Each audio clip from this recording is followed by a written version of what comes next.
And how. An incredible story. A Toronto travel doctor was recently on a flight to Uganda for work and medical training when another passenger went into labor on the flight. Dr. Aisha Khatib wasted zero time jumping into action and helped deliver a healthy baby above ground in a plane. We are so glad to have Dr. Khatib join us live this morning from Toronto. First off, doctor. Morning, so thank you. Thank you. I know you're not here for that, but I'll give it to you because you did something most of us mere humans could not do. All right, Doc, let's start from the beginning. When was the flight? It was from Dubai to Uganda, correct? From Doha, so Doha, Qatar to Entebbe, Uganda. So this was early December, December 5th, when I was heading there. So it was the third leg of my journey from Toronto to Uganda. So how long were you in the flight? It was roughly 5 hours, is that correct? How long into that before you realized, or people on the plane realized, somebody needed assistance? Yeah, so it's about a 6-hour flight, and about an hour in is when they made the announcement on the intercom, essentially asking for a doctor or medical personnel on board for a medical emergency, which is when I offered.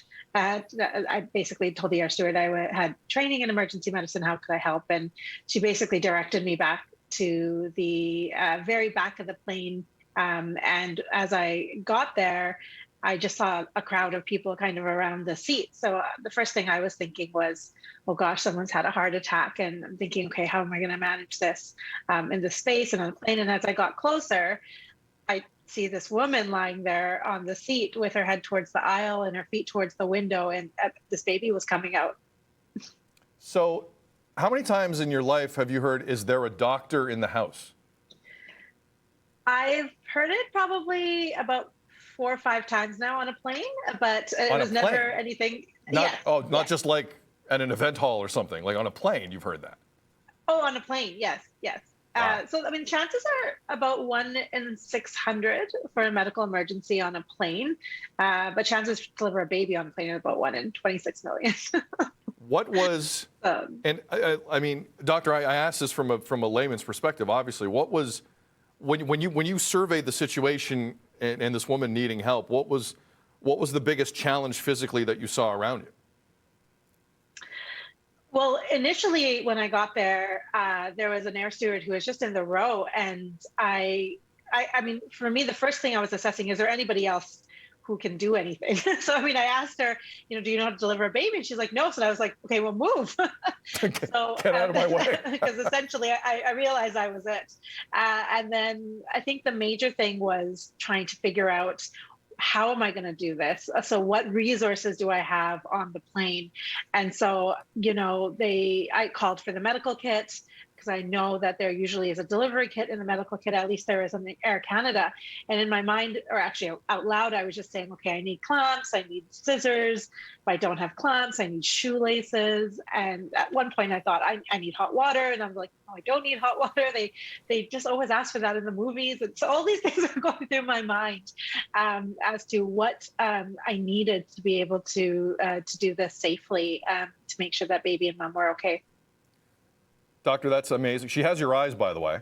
So final question, how did you reconnect with mom, and what's the baby's name? So mom, basically, we had 5 hours left where I was monitoring her and baby during the rest of the flight. And so she basically said she was going to name the baby after me. So her name is Miracle Aisha. And so I've kept in touch with mom through WhatsApp. And actually, I did end up starting a GoFundMe for her and baby as well, just because there was a gap in time for about a week where I didn't get any messages when all of this was going viral. And basically, she had told me that she didn't even have enough money for data. So I just thought that given all the support and good news that this has brought to so many people around the world, it would be a great way to just garner a little bit of support and benefit for her and baby Aisha to go forward and maybe have a good start to life. Miracle Aisha it's a good movie title. This is a heck of a story. Doctor, this is an extraordinary tale. She's lucky you were there. Just God bless you. And thank you for coming today. Thank you. Yeah, that's a fantastic thing you did. Fantastic. Thank you so much. And she's Doctor- got my namesake too now, so that's great. There you go. Dr. Khatib, all the best. Thank you very much. That's great. Take care.